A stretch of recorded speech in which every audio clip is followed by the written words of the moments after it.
Abertura, fundo azul. Linha branca horizontal se divide em duas e forma um quadrado que logo se desfaz. Círculo se divide horizontalmente em outros coloridos e se desfazem. No centro, repórter Justiça.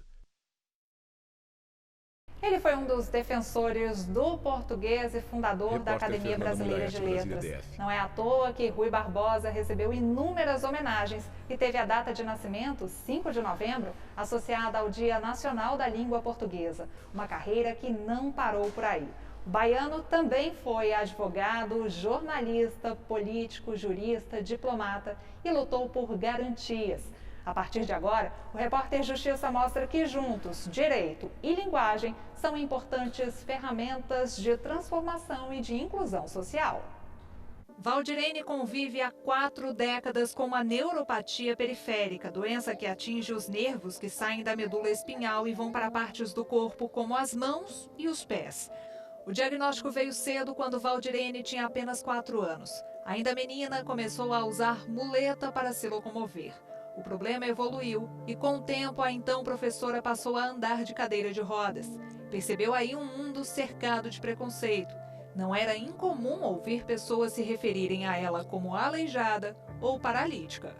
O termo aleijado, ele dá a impressão de que a pessoa é incapaz de fazer. Valdirene Marques da Silva, aposentada. Incapaz de fazer tudo. A pessoa tem que ficar presa dentro de um quarto, não pode sair nunca para fazer nada. E se a pessoa não tiver um incentivo da família, ela realmente fica, porque ela vai se sentir a pior das criaturas. Em 1981, quando Valdirene era pequena, o termo usado era pessoa deficiente. 7 anos mais tarde, a Constituição Federal adotou no texto a expressão pessoa portadora de deficiência. Na década de 90, surgiu uma nova nomenclatura, pessoas com necessidades especiais. Já em 1994, a Declaração de Salamanca trouxe para o vocabulário pessoa com deficiência. Se ela anda de muleta, se ela anda na cadeira de rodas, se ela não tem uma perna, não tem um braço, não tem uma mão, é uma pessoa com deficiência. Então isso aí ficou bem melhor. A expressão está na Lei Brasileira de Inclusão de 2015. É a mais correta. Essa inovação, no entanto, não acompanhou outros textos, considerados por especialistas defasados por não terem sido atualizados ao longo dos anos. Não se trata apenas de uma questão semântica. Amanda Matos, advogada. A utilização dessas terminologias, mas sim se trata sobre reforçar estigmas, reforçar discriminações. Então, daí a importância de se utilizar termos que condigam com a busca pela inclusão das pessoas com deficiência e superar essas barreiras de acessibilidade dizem respeito também à utilização dos termos apropriados para se referir às pessoas com deficiência. A gente precisa estar atento, né? Porque nós somos também sujeitos responsivos. Alex Leitão, doutor em linguística. Então, a linguagem, e falando desse meu lugar como linguista, nós precisamos estar atentos, né? A gente não utilizar esses termos que são pejorativos e que, de uma certa forma, subalternizam ainda mais as pessoas com deficiência. Então, é esse cuidado que nós precisamos ter. Subalternizam e machucam. Na Paraíba, José Erinaldo volta e meia vive o peso da discriminação. Descobriu uma deficiência auditiva em 2016. Desde então, vem lutando contra o preconceito.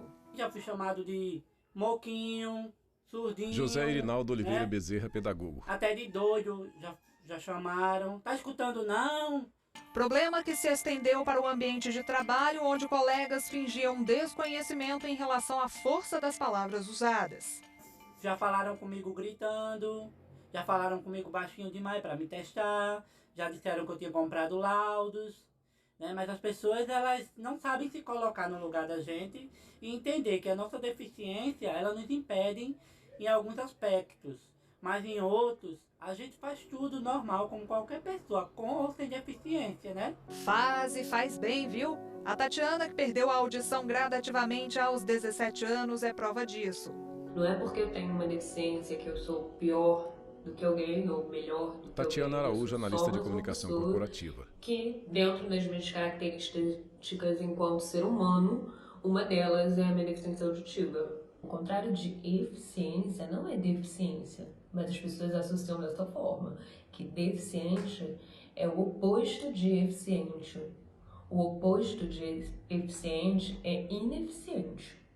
Deficiente é alguém que não tem uma capacidade específica ali, mas que não necessariamente é uma pessoa ineficiente. Vamos a algumas nomenclaturas. Quem tem deficiência auditiva pode ser chamado de surdo, pessoa surda ou deficiente auditivo. Jamais use expressões como surdinho, mudinho ou surdo-mudo, ok? Outra coisa, em hipótese alguma, vitimize essas pessoas. É muito comum, e eu já ouvi diversas vezes na minha vida, tipo, poxa, você é surda? Tadinha, mas pelo menos você é bonita, né? Ou, nossa, mas você é surda, nem parece. Como assim parecer ser surda? Surdo tem uma cara? Não entendo. Tatiana viu a vida mudar com esse aparelhinho aí que se conecta ao Bluetooth do celular. Ela que durante anos ficou sem falar ao telefone comemora essa e outras conquistas nas redes sociais. Eu costumo compartilhar essas conquistas, eu costumo compartilhar dificuldades, eu costumo compartilhar, às vezes até de forma bem humorada, situações que eu passo por conta da deficiência, positivas, negativas, conquistas, enfim. E eu gosto muito de falar abertamente sobre isso no meu perfil, porque eu acho que é uma forma de levar a informação para as pessoas, de fazer com que as pessoas entendam e que saia do tabu. O André perdeu a visão depois de ser diagnosticado com neuromielite óptica. Eu sinto muito ofendido quando a pessoa fala, até tu fez, André Werkhausen até tu consegue. Nossa, então se tu consegue é muito fácil. É uma questão assim de menosprezar algumas conquistas. Anote aí algumas expressões para você banir do seu vocabulário. Ceguinho, prefira pessoa cega. Evite falar doente mental. Troque por pessoa com deficiência mental. Não diga que a pessoa é leprosa, mas sim que ela tem hanseníase. O termo lepra e seus derivados, inclusive, são proibidos pela Lei 9.010, de 1995. Existe um estigma muito grande por trás. Daí, a legislação brasileira viu a necessidade de proteger essa pessoa contra esses estigmas e exige que refira-se a essas pessoas como pessoas com hanseníase. É bom também se policiar em relação a certas colocações. O termo retardado, ele anteriormente já foi utilizado, inclusive, para documentos oficiais, retratando naquela época as pessoas que eram chamadas como deficientes mentais, né, que hoje em dia, inclusive, é um termo bastante contestado em relação a pessoas com deficiência intelectual. Então, retardado, cego de raiva, estou cego de raiva, ele anda muito autista por aí, como se estivesse no mundo dele, porque acaba repercutindo sobre essa identidade, sobre essa pessoa, né? Então, dizer que João sem braço, por exemplo, é uma expressão também bastante capacitista. Uma linguagem inclusiva combate o preconceito e aumenta a informação. Um detalhe que para Emanuele ainda falta em muitas pessoas. Hoje em dia existem muitos meios de você se informar. Só que a maioria das pessoas erram em correr atrás de informações quando já está uma consciência pesada depois de se expor. Há 10 anos, a jovem descobriu sorologia positiva. Já foi estigmatizada como aidética, palavra incorreta e preconceituosa. Sempre que expõe a própria condição, faz questão de ensinar as pessoas a nomenclatura exata. Muita gente acha que HIV e AIDS são duas coisas iguais, mas não são. Emanuele Araújo, vendedora. O portador do vírus HIV é alguém que tem a infecção, mas não tem a doença. A pessoa que tem a AIDS, ela já tem a doença desenvolvida. Eu não tenho AIDS, eu sou portadora do vírus HIV, eu convivo com HIV, esse é o termo correto. E será que o mundo tem se transformado e as pessoas estão aprendendo a usar uma linguagem inclusiva? O Ronaldo, que durante a infância sofreu na pele a discriminação, busca essa mudança o tempo todo. Olha lá, o louco e o louquinho. Ronaldo Rodrigues Moisés, né? doutor em educação. Olha a família monstro, ouvia coisas do tipo, na sala de aula mesmo, o Ronaldo o tio dele é maluco, os tios deles falam sozinho. coisa desse tipo, né? Então era muito comum. O auge do desrespeito foi quando tentaram jogar uma bomba contra ele e o tio. Por muito pouco, algo pior não aconteceu.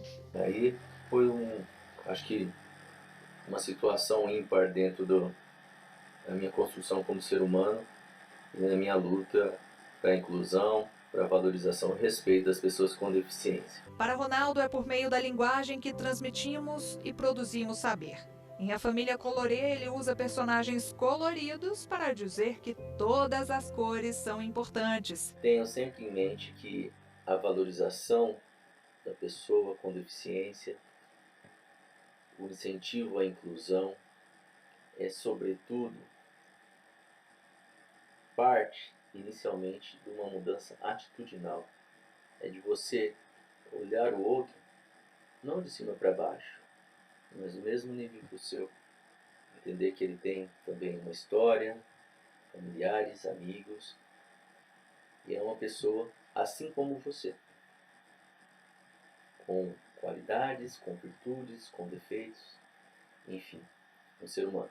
Ei, você aí de casa consegue me enxergar? Eu, Fernanda, tenho os cabelos castanhos, um pouco abaixo dos ombros e estou vestindo uma blusa mostarda. Mas, e agora? Alguém consegue me ver? As luzes do estúdio se apagam. No escuro, o Matheus e a minha xará Fernanda se apresentam. Vamos combinar. Matheus toca contrabaixo acústico. Não pra saber quem vence ou não vence, mas que luz vai dar. Ele ficou cego depois de uma degeneração progressiva das células da retina. Ela só tem 13% da visão. O que os olhos deles não veem, o coração sente e a voz traduz em arte. É pelo canto que a dupla traz no show Livremente uma experiência sensorial. Que foi um show todo acessível. Fernanda Rosa, cantora. Para que as pessoas pudessem ter uma experiência sensorial com a descrição e pudessem entender, né, o mundo visual contado, né, pela audiodescrição, assistindo a música, mas com a sua imaginação em atividade. A música é uma arte generosa para as pessoas com deficiência visual. Matheus Costa, músico. Porque ela é puramente sonora, né? E ela expressa diretamente ao ouvido, que é um dos sentidos que a gente mais usa. Então, quando é um show, quando tem vídeo, quando tem a performance, né, uma pequena audiodescrição pode trazer um caminho de respeito e acessibilidade. A gente faz uma pausa e volta já já. No próximo bloco, o repórter Leonardo Ferreira fala sobre linguagem e gênero. Não saia daí. Vinheta de transição, no Centro Repórter Justiça. Vinheta de transição, no Centro Repórter Justiça. Ela tem orgulho de ser quem é, mas por trás do sorriso de orelha a orelha, Valéria esconde as cicatrizes de uma vida marcada pelo preconceito. O olhar torto no supermercado. Valéria Barcelos, multiartista. A doença do cotovelo, que eu digo, né, que a pessoa se acotovela quando a gente passa. E essas microviolências que a gente sofre no dia a dia. Há 5 anos, a artista foi vítima de intolerância de gênero. Eu fui esfaqueada numa rua aqui em Porto Alegre, uma rua bem movimentada aqui de Porto Alegre, por um cidadão que resolveu me atacar do nada. A gente entrou numa discussão verbal e do nada ele estava com uma mochila e tirou uma chave de fenda e me esfaqueou nas costas, né? Somente no ano passado, o país liderou o ranking mundial de assassinatos de pessoas trans. Foram 175 mortes. Ser transexual no Brasil é enfrentar uma realidade cheia de agressões verbais e físicas. Lidar com a aceitação da própria família também não é fácil. Já cheguei a sofrer violência doméstica, né? Por causa da minha identidade de gênero. Paula Benetti, assistente social. Por ser trans, mas graças a Deus hoje, depois de muito diálogo, né? Minha família me respeita, né? Isso que importa. E me ama como eu sou. O preconceito diário afasta milhares de pessoas como Paula, das salas de aula. Ferreira, Brasília, DF. Dados da Associação Nacional de Travestis e Transsexuais revelam que 7 em cada 10 homens e mulheres trans não terminam o ensino médio. Sem estudo, o sonho de um futuro melhor fica cada vez mais distante. Marina faz parte do coletivo Todas as Letras, criado há 2 anos, em São Paulo, como espaço de acolhimento entre estudantes LGBTQIA+.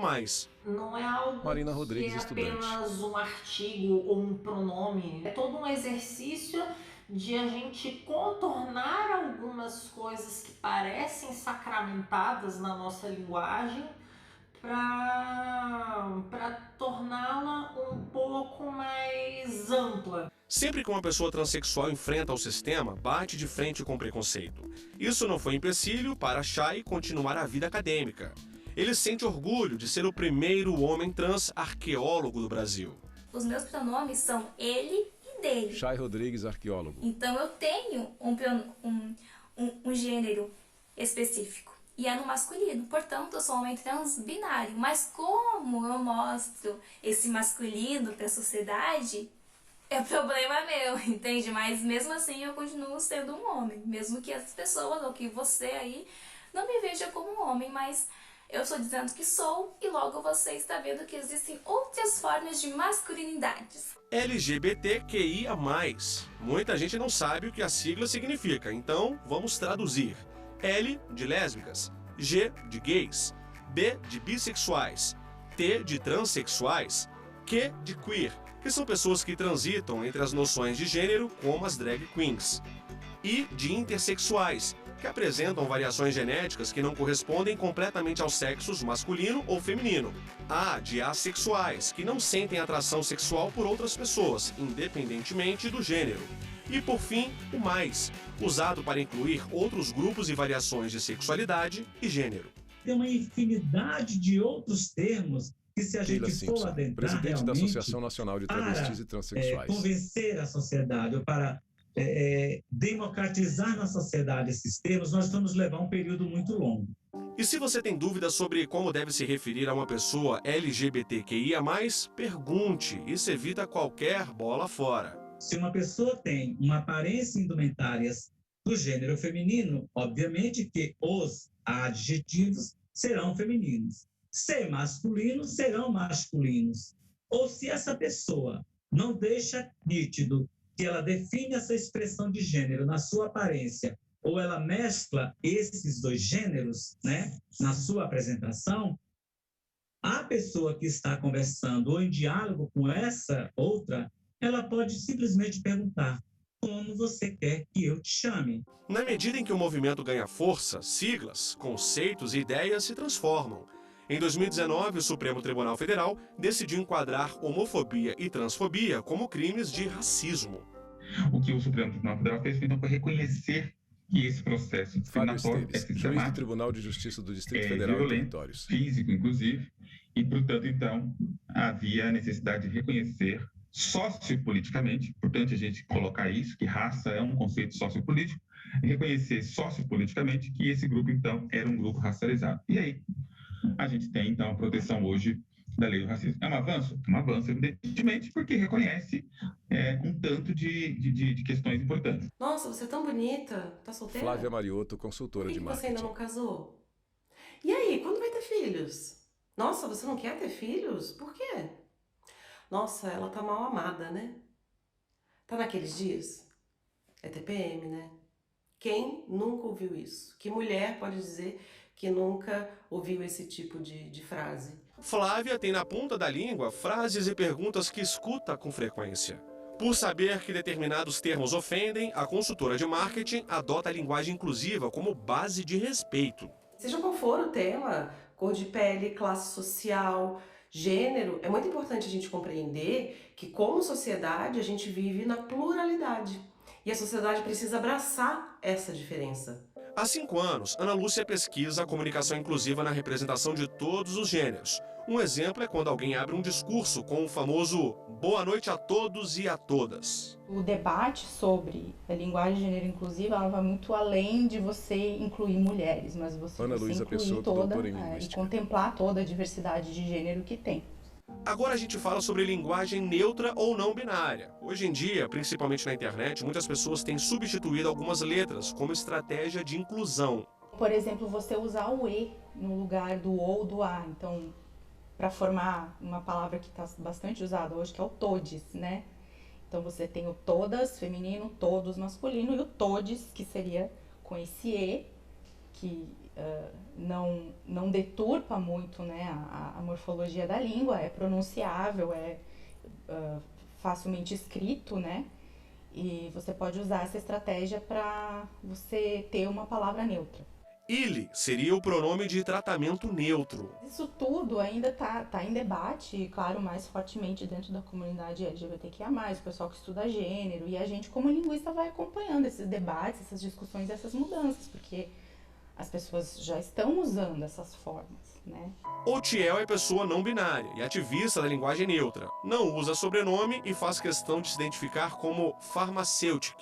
Quando, por exemplo, Otiel, se fala os médicos, os funcionários, né, as pessoas acabam pensando muito na figura de um homem, numa figura masculina. Essa linguagem já acaba rompendo com isso. Consciente ou inconscientemente. É uma linguagem que engloba mulheres e engloba qualquer outra possibilidade de identidade de gênero. Então ela acaba servindo como algo que acolhe. No próximo bloco vamos falar sobre as relações culturais e raciais. Não saia daí, o Repórter Justiça volta já. Vinheta de transição no Centro Repórter Justiça. Vinheta de transição no Centro Repórter Justiça. Reconhecer e se colocar no lugar do outro. Acolher, ter empatia.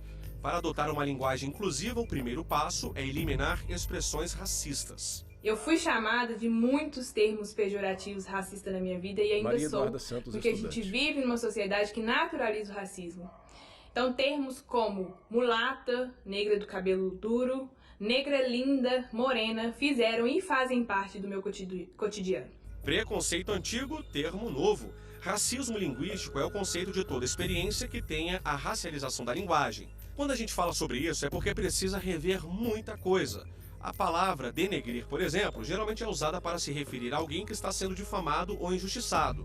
Mas no dicionário, a definição é bem diferente. Significa tornar negro, escurecer. Nessa etapa da modernidade, Gabriel Nascimento, nós estamos convivendo com a reformulação e reparação histórica de tudo aquilo que lembra o pesadelo, ou então tudo aquilo que ainda causa para as pessoas negras um horror ligado ao pesadelo que foi a escravização e o tráfico negreiro.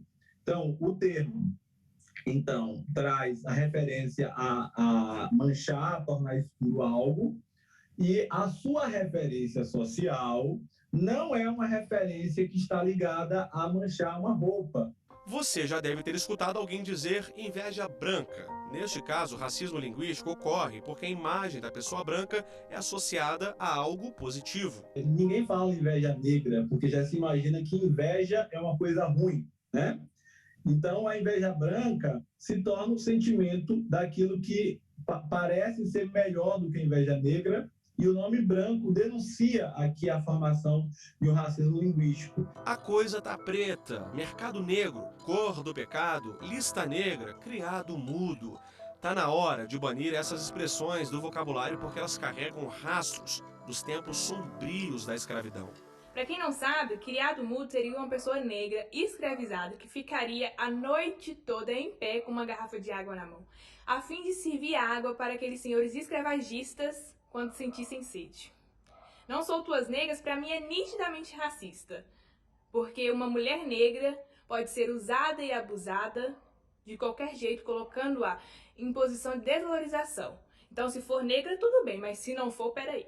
A linguagem está em constante transformação e cabe a nós acompanhar esse processo. E pensa que o preconceito fica restrito às palavras? Vamos falar agora de racismo institucional. A gente tem instituições que normalizaram a ausência de pessoas negras. Fábio Esteves, por várias Tribunal de justificativas. Justiça Mais grave delas é a justificativa da meritocracia. Então a gente tem, seja instituições públicas e privadas, o acesso aos espaços de poderes nessas instituições extremamente bloqueado, reduzido para pessoas negras, para pessoas pardas e pretas.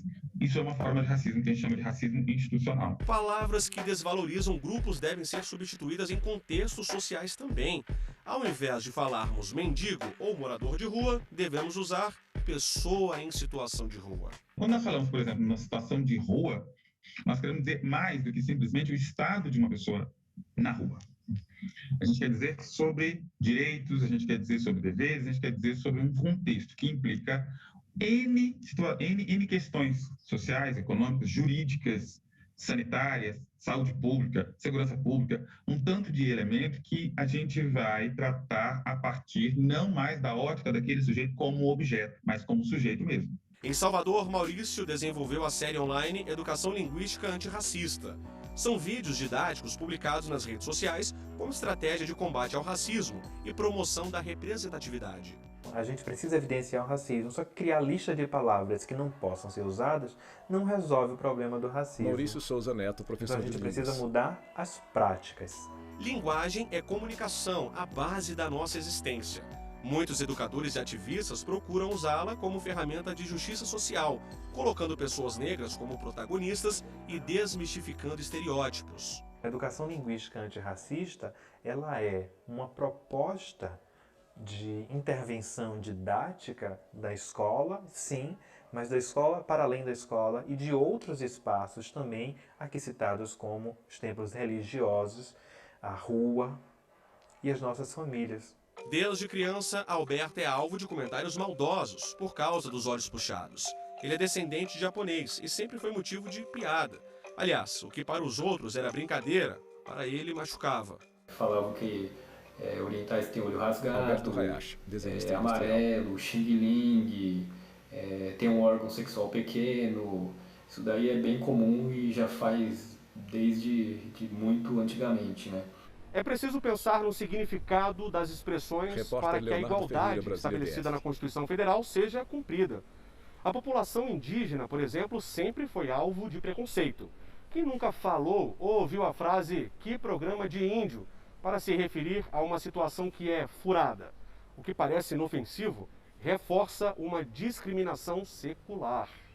O programa de índio diz respeito a essa relação Gabriel colonial, Nascimento, doutor em estudos linguísticos. que ainda constrói uma ideia de modernidade, né? Porque diz respeito diretamente a um modo de vida que se supõe não é um modo correto de vida, é um modo precário que se supõe como um modo não moderno. Como se o moderno fosse um exemplo de coisa boa e necessariamente necessária para todo mundo, né? Esses povos carregam saberes, cultura, identidade, costumes e tradições. Mas a imagem desse grupo ainda é distorcida por muita gente.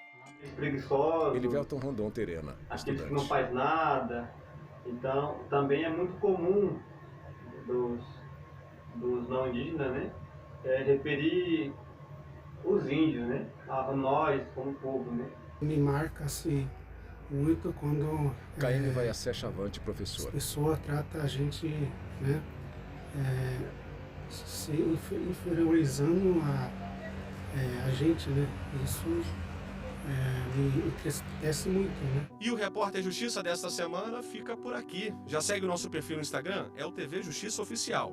No YouTube, o canal é o mesmo. Se quiser entrar em contato com nossa produção, o e-mail é o reporterjustiça@stf.jus.br. Até a próxima. Créditos finais. Produção Marcela Luiza. Reportagem Fernanda Mulhaerte e Leonardo Ferreira. Edição de texto Fernanda Mulhaerte. Cabelo e maquiagem Eliane Neres. Figurino Thalita Oliveira. Cinegrafia Geraldo Genovese e Luiz Guilherme. Assistência técnica Kleber Leite, Luiz de Mello e Paulo Paz. Edição de pós-produção Diego Gagliotti. Videografismo Lucas Matias. Audiodescrição Luiz Áudio. Roteiro Caio Leão. Narração Valmir Nascimento. Núcleo de programação Rosuasa. Núcleo técnico Fábio Guedes. Núcleo de produção de programas Flávia Soledade. Supervisão Coordenadoria de Gestão da TV e Rádio Justiça. Secretaria de Comunicação Social STF. Realização TV Justiça Essencial 2021.